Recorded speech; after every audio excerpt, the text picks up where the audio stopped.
Prevent tiles from cracking on a laundry room floor by preparing the substrate, choosing the right materials, and using proper installation techniques from start to finish.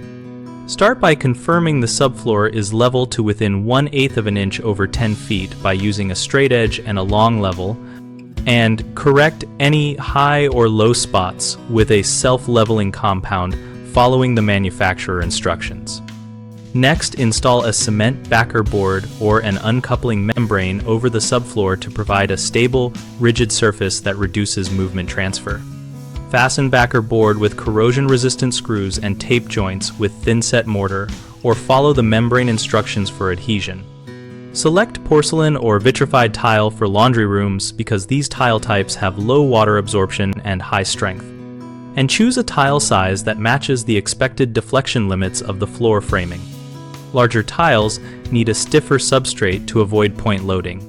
Use a polymer modified thinset mortar mixed to the correct consistency and apply with the correct trowel notch size so you achieve full mortar coverage under each tile, checking periodically by back buttering large tiles.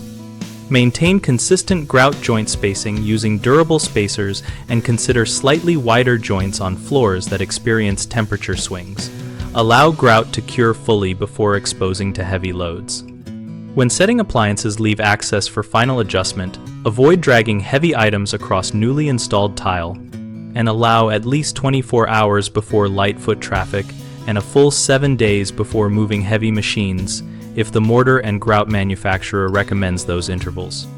Common mistakes include installing over an uneven subfloor, which leads to point loads and cracking, so always measure and level before proceeding. Another issue is using the wrong mortar or not getting full coverage, which creates hollow spots that crack under load. Fix this by selecting a polymer-modified thinset matched to the tile and substrate and using the correct trowel notch and back buttering large tiles.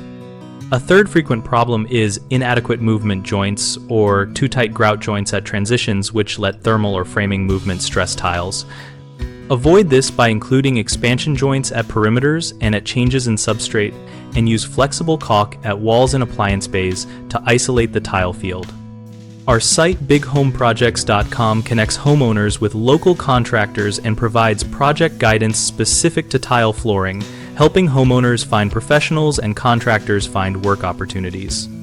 We also host a discussion community where users share installation tips, product experiences, and contractor recommendations.